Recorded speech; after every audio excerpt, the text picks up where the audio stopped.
It's noted that pursuant to questions from board member Boland during the 2022 en banc, it was learned that Mr. Long had stolen things from his family and sold them to Mr. Burge, so he knew Mr. Burge had stolen goods in his house. Mr. Long acknowledged those thefts and sales to Mr. Burge and said he assumed that Mr. Burge would not call the police. Mr. Burge stated he was nervous and he thought Mr. Burge reached for a gun, so he shot him. Mr. and Mrs. Burge were living separately,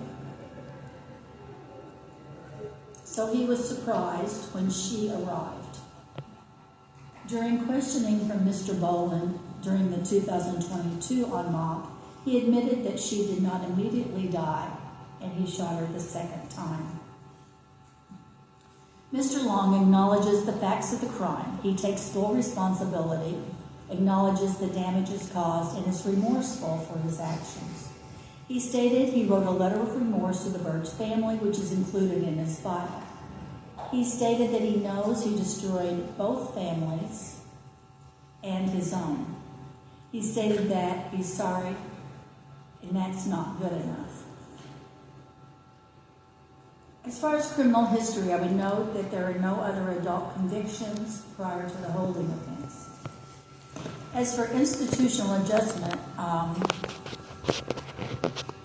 would note that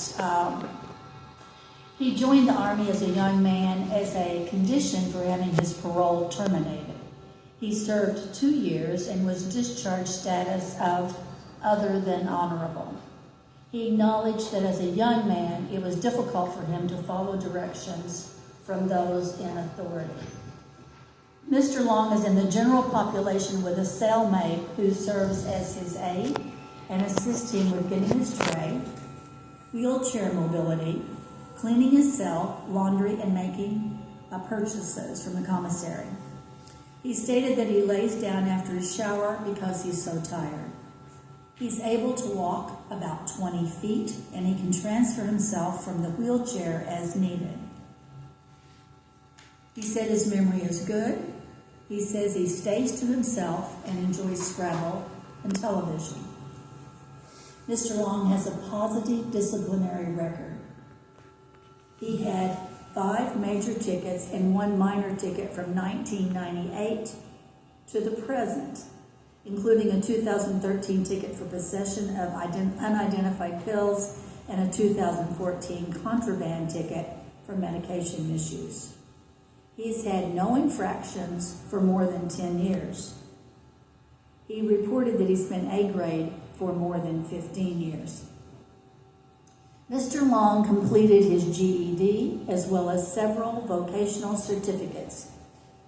During his incarceration, he gained skills in carpentry, painting, masonry, and other trades. He worked in Illinois Department of Correction Industries at many jobs through the years, including carpenter, mason, the feed mill, and as a janitor. When on assignment, he has a positive reporting history, and he volunteered to teach other inmates some of his carpentry and vocational skills. Mr. Long stated he had outside clearance for work for more than 20 years. The 2025 Offender Overview states that he is adjusted positively to his environment. As far as a parole plan, Mr. Long stated he will need assistance in finding a parole site. All of his immediate family members have passed away, and the letters he receives are from a friend with whom he was incarcerated. During his interview, it was indicated that Mr. Long has been accepted to Balmoral Nursing Home in Chicago. Balmoral is located in a quiet residential area on the north side of Chicago. Medicaid, Medicare, and SSI benefits will be available based on his limited work history, advanced age, and low-income status. Reentry support and services will be provided by NAMI Chicago, Infinite Angels, Safer Foundation, Illinois Prisoner Project, and possibly the U.S. Department of Veterans Affairs. NAMI Chicago will visit to assist with his adjustments. Infinite Angels is a not-for-profit and will connect with the VA and will check in on Mr. Long if he's released. The Safer Foundation provides reentry case management to assist with adjustment to the community. The Illinois Prison Project will visit, purchase cell phone and clothes for Mr. Long. The Illinois Prison Project their standard follow-up is 3 to 6 months. However, since they hope to place others there in the future and have already assisted with 6 placements, they will just check Mr. Long for a longer period of time. In a letter dated February 26, 2025, the Vermilion County State's Attorney opposes the petition based on the seriousness of the offense as well as the lasting effect on the Burge family. There has historically been strong opposition in letters and in person in this case. Over the years, family members appeared in person at en banc to voice their opposition. As those family members passed, the grandchildren continued the opposition. In a February 25, 2022 letter, Randy Burge notes that the plea bargain agreement resulted in Mr. Long only being charged with the murder of his grandfather, but not the murder of his grandmother. He discussed that they relieve the horror of the aftermath of the murders each time they received notice of a pending hearing.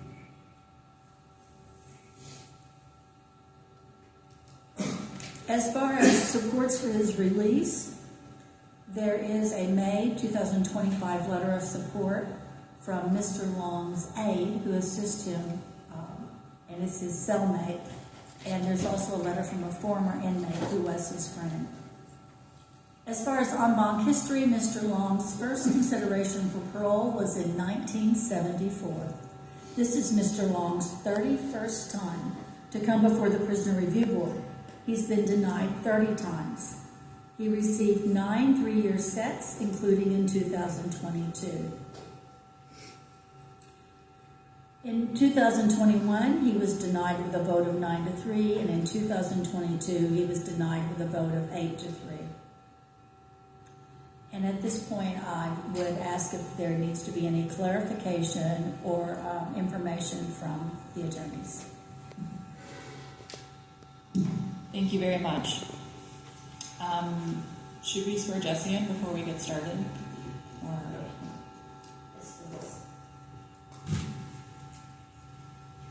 I'll have you stand up, please.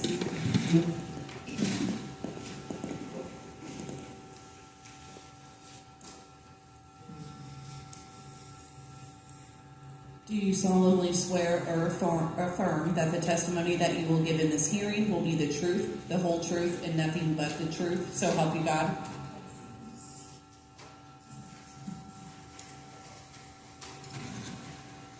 Thank you very much. My name is Mira DeYoung. I am an attorney with the Illinois Prison Project, and I've been representing Raymond Long since 2021. This is my 3rd time appearing on his behalf at an en banc hearing. I want to start today by just acknowledging that what happened in 1962 was a horrific and terrible tragedy. Clearly it had a very lasting impact on the family and on the community where this took place. So there's no question that that was a terrible thing that should never have happened, and Mr. Long does take full responsibility for his actions that day, and he has been taking full responsibility for 62 years now, and he has been punished for 62 years now. As was mentioned by Member Tyson, Mr. Long has been incarcerated longer than any other person in IDOC custody. He is the longest serving of all of the C numbers, and I would argue to this board that after 62 years of punishment and 62 years of really commendable behavior, that he has been punished enough.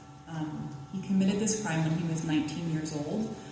You mentioned his age. I'd like to just mention that in the new parole factors that were passed last month, as you all know, Age at the time of the offense is one of the listed factors for this board to consider. There's 15 factors. You are required to consider all of them. None of them are dispositive. But his youth at the time of the offense is important because he was a teenager when he committed this crime. And in the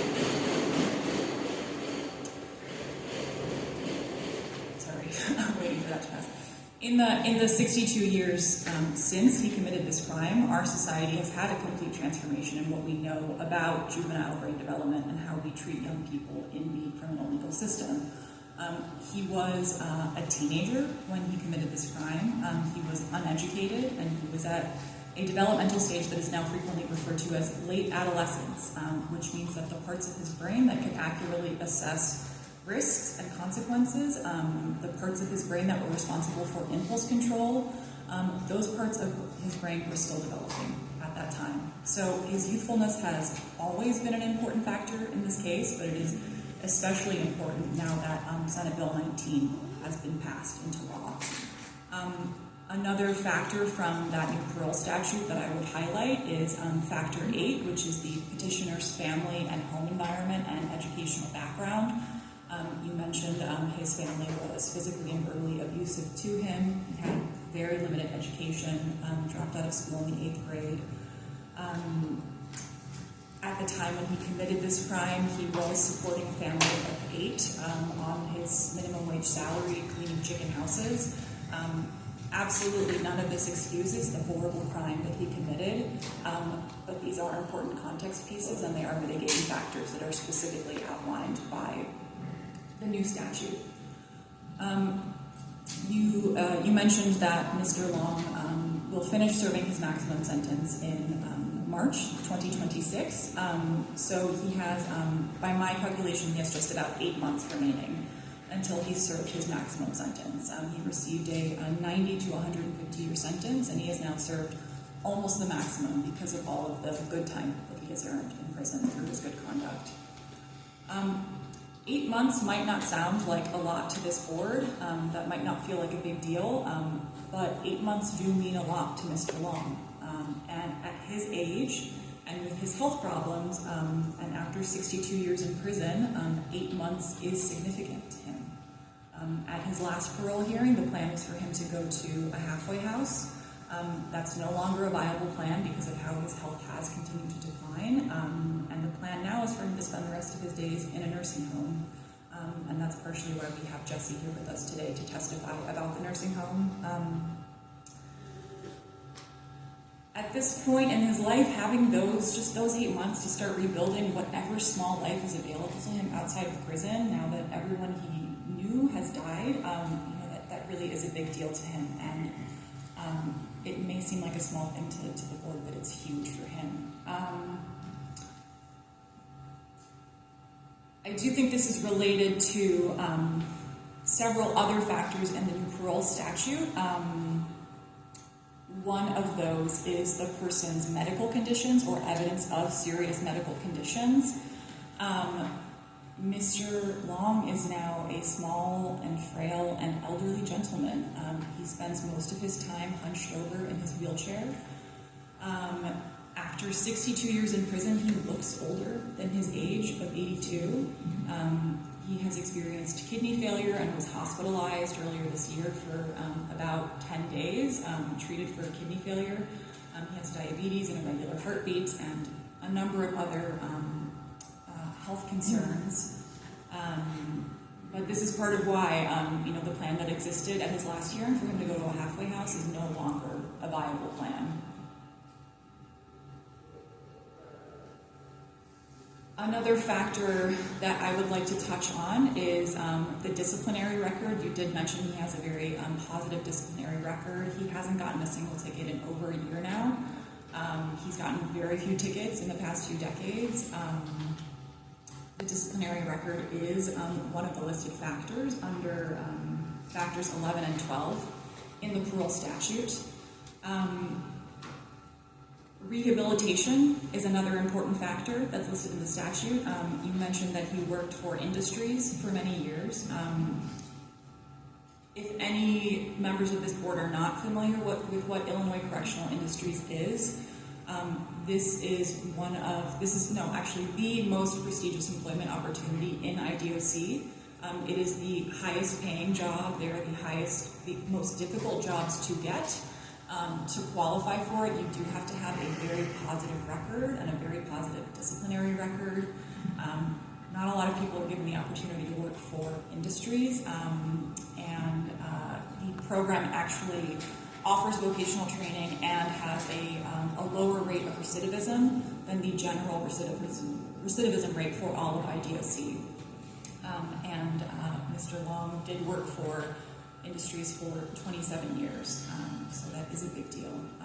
And I know you mentioned this today and at his institutional hearing, but Mr. Long has received many glowing performance reviews from his supervisors over the years. And paroling Mr. Long today, when he has just 8 months left to serve, that is a really small way to recognize his many, many accomplishments over the past 62 years.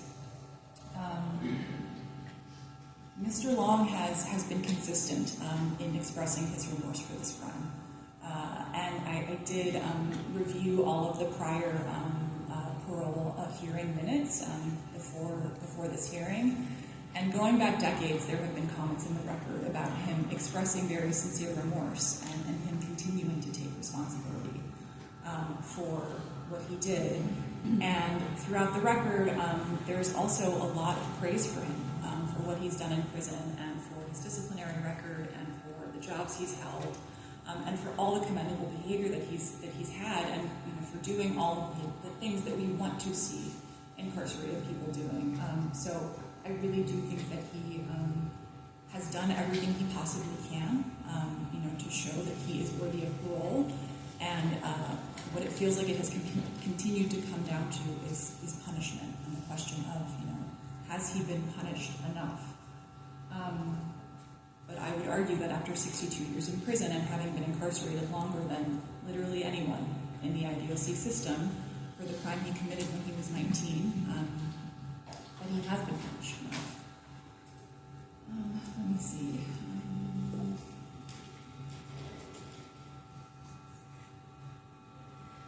There has been very strong opposition in this case, obviously, from the Vermilion County State's Attorney and from the family. It's clearly had a very, very, very detrimental impact on them, and I know it's emotional for them. Every time they have to come here, it's emotional for Mr. Long. Every time he has to go through these hearings, I know that this is a painful memory for everyone. So I do recognize that, and I recognize that he had just an immeasurably detrimental impact on this family.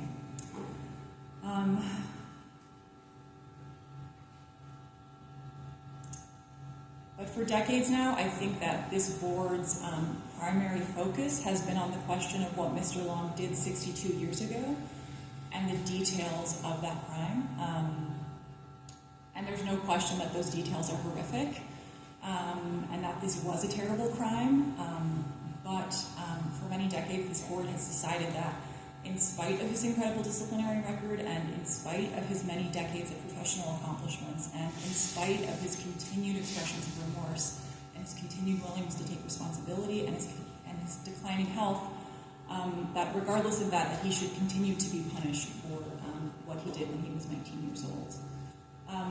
Specifically, there's been a finding over the years that releasing him would deprecate the seriousness of the offense, and clearly it was an incredibly serious offense. I would point out that the language of deprecating the seriousness of the offense is no longer in the parole statute. It is now within the parole statute. One of the factors now is the circumstances of the offense and the petitioner's degree of involvement in the offense. And obviously the circumstances of this offense are horrible and violent and tragic. But I just want to point out that specific factor of deprecating the seriousness of the offense, that's no longer in the statute, and it has been replaced by these 15 specific factors that the board is required to consider all of. John, I think we all know those factors. We're all getting copies of that. That's the last I'll say about the factors, I promise you. I'm about to wrap up. We're here today, and this is Mr. Long's very last parole hearing ever. And he's either going to get out today, or he's going to get out in 8 months. And I would imagine that it's going to be very difficult for the Birch family, whether he is let out now or whether he's let out in 8 months, that it's going to be painful for them either way. But today, at this 31st and final parole hearing for Mr. Long, this is this board's last opportunity to recognize his accomplishments, to recognize his remorse, and to consider the many positive things that he has done over the past 62 years.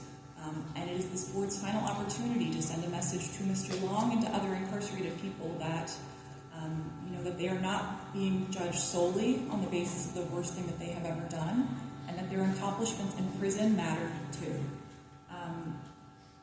Mr. Long has been in prison for 62 years. He's had 30 parole denials, and I believe that he has been punished enough, and that he deserves to be given just those 8 months, that very small 8 months, in recognition of all that he has accomplished over the past 62 years. Giving him 8 months after 62 years is a small act of mercy, and I believe that he is deserving of that mercy. Thank you. Do you have a witness that you want to present? I think that Jesse can maybe more be here to answer questions about the reentry plan, if you would like that. She did testify at the hearing, so I don't know, Member Tyson, if you think it would be helpful for her to summarize some of what she shared. You touched on a lot of it. That's up to you. If you want to have her give a very brief summary for the board, that would be fine, but if you will, please make it brief. Of course, I'll keep it really brief and you guys can ask the questions if you have any follow-up. As Board Member Tyson said, Mr. Long has been accepted at Balmoral Nursing Home. They actually emailed me this morning to ask the results of the hearing, so they're well aware, and they received updated medical records following the institutional to make sure that medically he's still qualified to be accepted at their facility. As Board Member Tyson said, we've had 6 clients at that facility. We have 3 of them right now. 2 of them have already passed away since being there in the last year or so. And we're prepared to support him with regular visits, purchasing him a cell phone, assisting the social work team there with continuing to meet his ongoing needs, making sure he has clothes, things like that.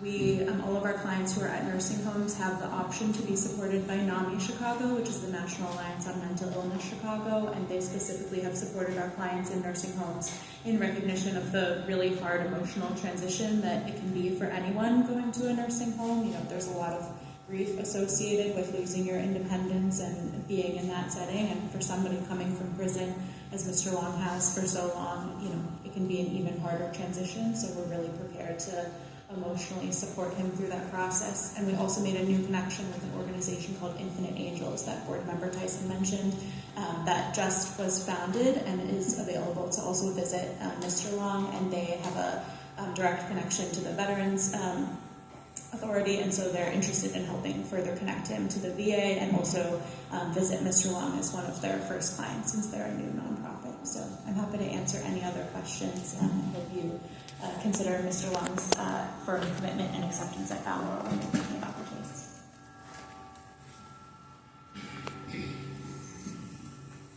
Thank you.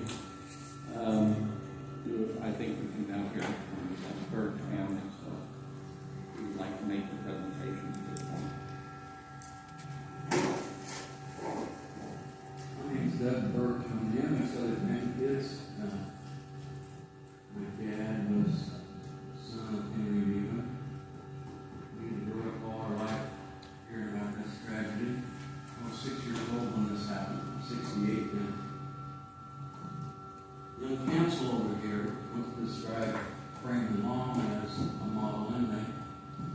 He suffered enough, she said, on 5 different occasions just now. Called him a gentleman. There's nothing gentleman about him.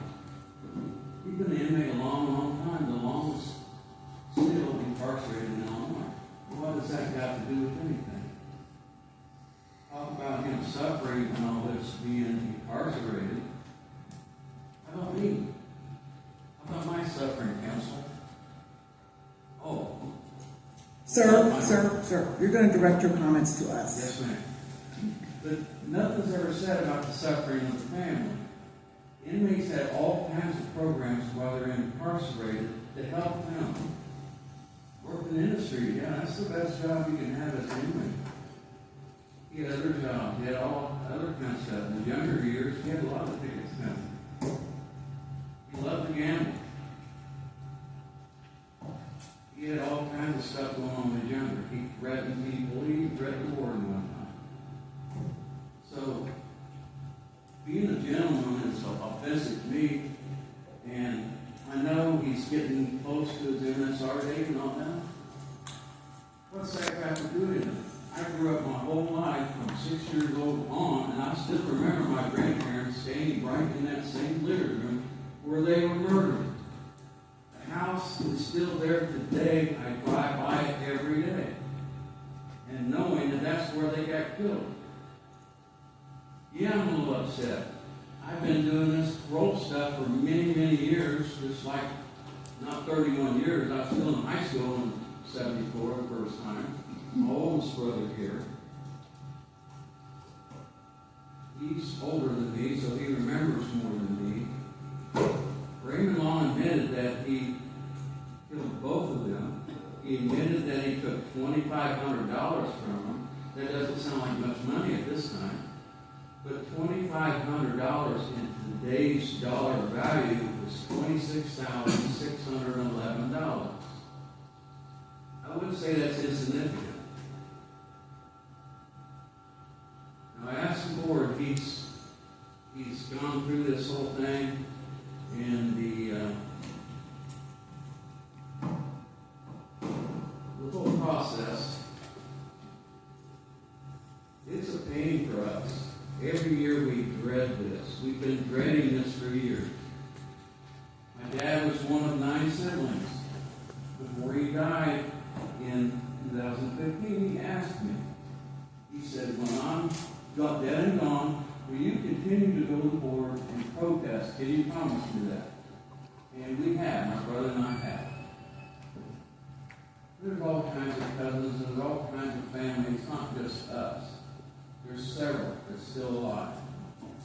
None of his siblings are. They're all gone. But I can't stress enough to the board, make him do this full amount. The Truth and Sentencing Act law that came into play in 1998, what was that all about? That law stated that anyone under the old law, he's a C number, I know his number by heart, C10214, that he could come up for parole 1, 2, or 3 years. For years, the board has denied his parole without even one single vote and gave him 3 years step each time. Last few years, no. The vote gets closer and closer all the time. We know that his MSR date's coming.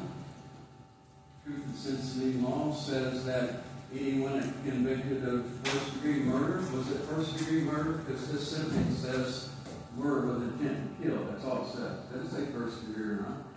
It says it's mandatory that he do 100% of his sentence. And even a violent crime, less than that, maybe second-degree murder, he's supposed to do 85%. Well, 85% of 150 years is 127 and a half years. Okay, sir, if you will, it would be really helpful to us if you would talk about the effect upon your family and why you're protesting, Okay. because we are familiar with these statutes. I understand that. But the effects is in my voice, as you can see now. I'm upset, I'm shaking right now. I just asked the board, would you vote today? Keep in mind what we feel. Keep in mind that he's let out, even at his age, goes to this place in Chicago. That was like having our hearts ripped out and sewed back together when all this happened. If you let him out today and vote to release him, it's like ripping them stitches right out. So, I apologize for my abrupt attitude, but please vote to make him do the maximum that you can allow him to do. Thank you. Thank you. Does your brother wish to testify? I do. Please. My name is Randy Burris. I'm the oldest of four brothers. Wow, there's a lot going on. I thought I'd come here today and say a short piece, and knowing that his announcement date is near. And some things that have been said that offended me deeply. Reading his record and the results of the hearing he had, did a great job with that. He said he was in the military and he got blessed in an armed enlistment.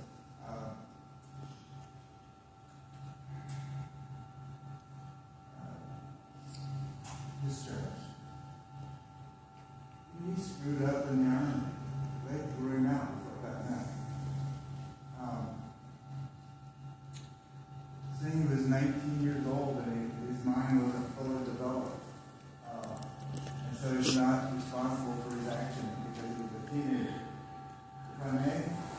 Will, send it please. This is my 19-year-old grandson. In 2 weeks he'll go back to Carbondale as a junior. He's a political science and free law major. His other grandfather was in China. That's a 19-year-old young man. Thank you, Lord.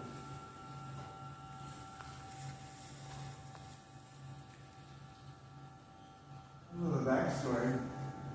When Mr. Long killed my grandparents, my dad was in his 20th year of service in the United States Air Force. He joined in World War II and stayed for 20 years. At the time of the murders, we lived in New Mexico. But my dad and the rest of his squadron and the base were in North Carolina. A little thing called the Cuban Missile Crisis going on. Sunday night, my mom gets a call from my aunt to tell them about this. We called the Red Cross, and my dad had received a telegram telling him his parents had been murdered. He could come home and get his family and go back home to Omaha. That was a long, silent, 1,000-mile ride back to Station Land. It's been Thanksgiving during my grandparents. I can tell you, every holiday, Thanksgiving and Christmas for years and years and years, they were not a joyous occasion in our home. My dad was grumpy during the holiday season. He made sure everybody knew it. Well, Mr. Long spent less than 2 years in the Army. My dad spent 20 years in the Air Force. And his last year of service, his parents were killed. He was looking forward to retirement. He could return home after 20 years and spend the rest of his parents' life supporting them and helping them, being around them.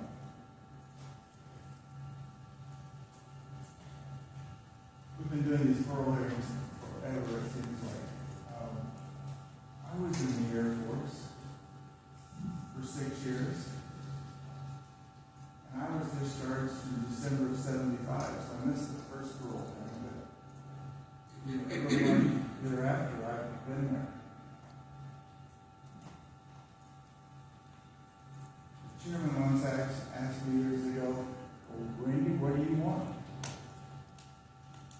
And I said, jokingly, that I would settle if he served half his maximum term, 150 years.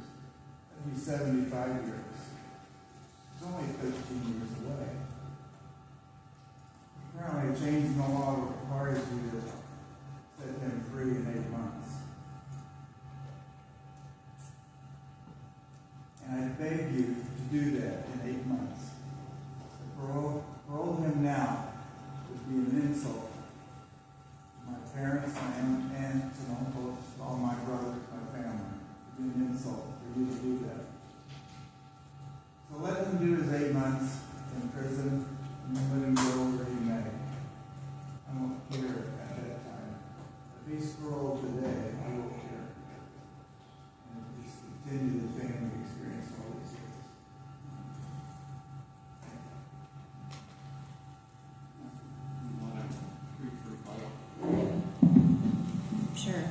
respond to that really briefly.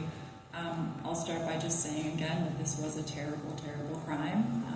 I have no intention of trying to undermine this family's suffering. I know that they have suffered greatly and are continuing to suffer being here. And I know that Mr. Long does feel very remorseful about what he did that day. He thinks about it every single day, and he knows that his actions have devastated the Burge family. And it is clear that they are still very much in pain after 62 years of imprisonment. And as Member Tyson did mention, there is a letter of remorse that he wrote in his parole packet, included with that. Nothing excuses what Mr. Long did that day. Not his youth at the time of the offense, not the negative experiences that he had in his life. Nothing excuses it, and he knows that. And Mr. Long does take full responsibility for what happened that day and for the pain that he caused this family and for the pain that they are continuing to feel. But I do think that we can simultaneously acknowledge this family's very deep loss and their very deep grief while also recognizing that 62 years in prison is enough punishment. He will be going to a nursing home where he will spend whatever years he has left. He will never be in the same area as his family. And what we're asking this board to do after 30 prior denials over the course of 50 years is to recognize his accomplishments. Thank you. Any board members? Do any board members have any questions for either party? I do. I want to I know your grandson is here in support. Do you have other members of your family or friends that are here in support of you? If you would just stand up so we can acknowledge you. All righty, thank you so much. So the placement at this facility, what is the termination of his acceptability? If he's accepted now, I understand, will it still be open invitation for him to go upon him being released on his MSR date? Pending bed availability, yes, I think he could be accepted then or now. Okay, thank you.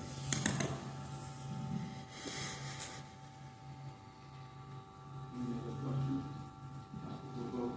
Just as a board member, is my impression the last time this case was considered was that Mr. Long had expressed, I had never had the opportunity to speak with him directly, but expressed what appeared to have been, from the impression I had, sincere regret and remorse. There is indication in the file of what appears to be a lack of insight into the harm of his offense from about 10 years ago. It was an IDOC assessment when he was 72 years of age. Have any board members that have interacted with him in recent years, do you have comments just in terms of his understanding of the gravity of the offense and true recognition of those harms? During the interview, he expressed remorse, but it was not a lengthy discussion on remorse. So whether his understanding of the depth of the harm caused, if he has that understanding, I can't address. I can tell you that he did express remorse.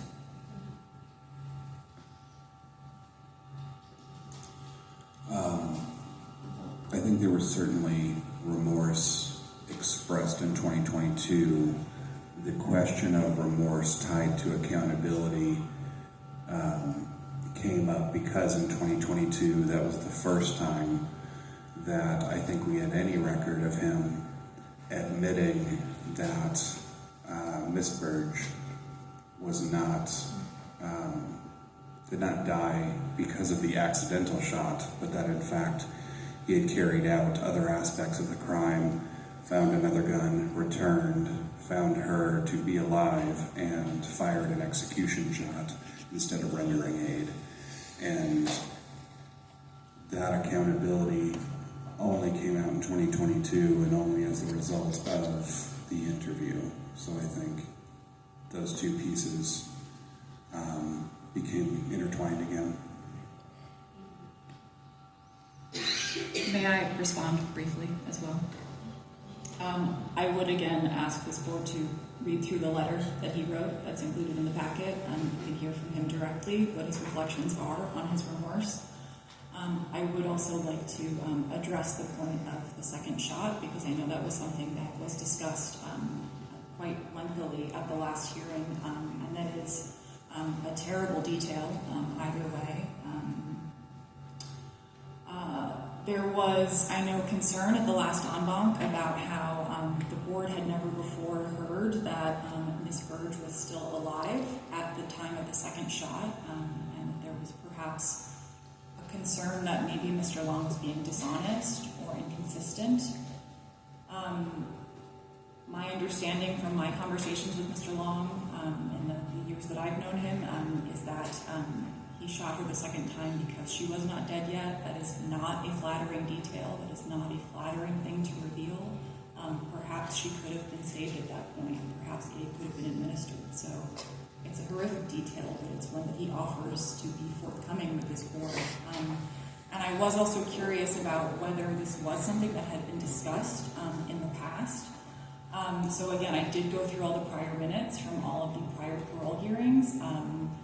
It doesn't appear that anyone had ever asked him that question before that day when you, Boland, asked him, why did you shoot her a second time? So I don't think that it's necessarily a matter that his story changed there, or that he was trying to say something that was more flattering. I think that really he had never been asked that question before, and he gave an honest and painful answer.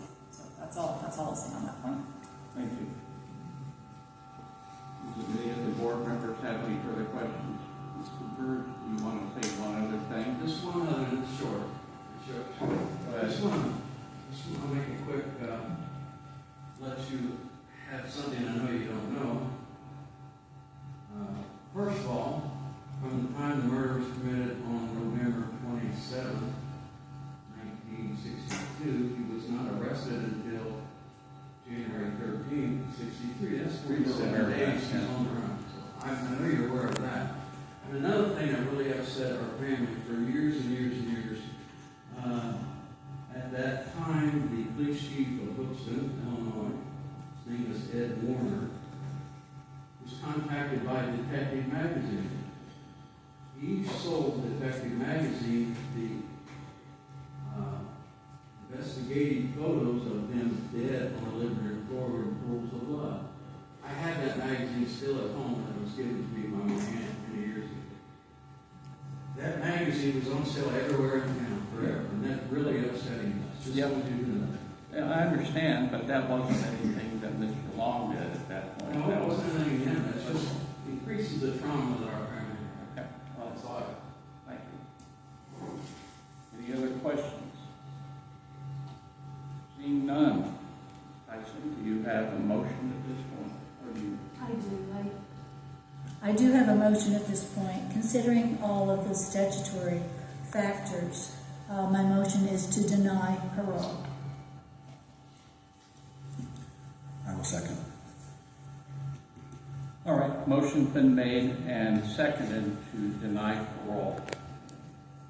Amy, would you please call the roll?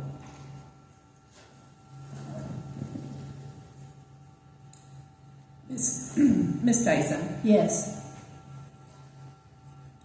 Mr. Boland, Yes. Mr. Coates, Yes. Ms. LeBoker, Yes.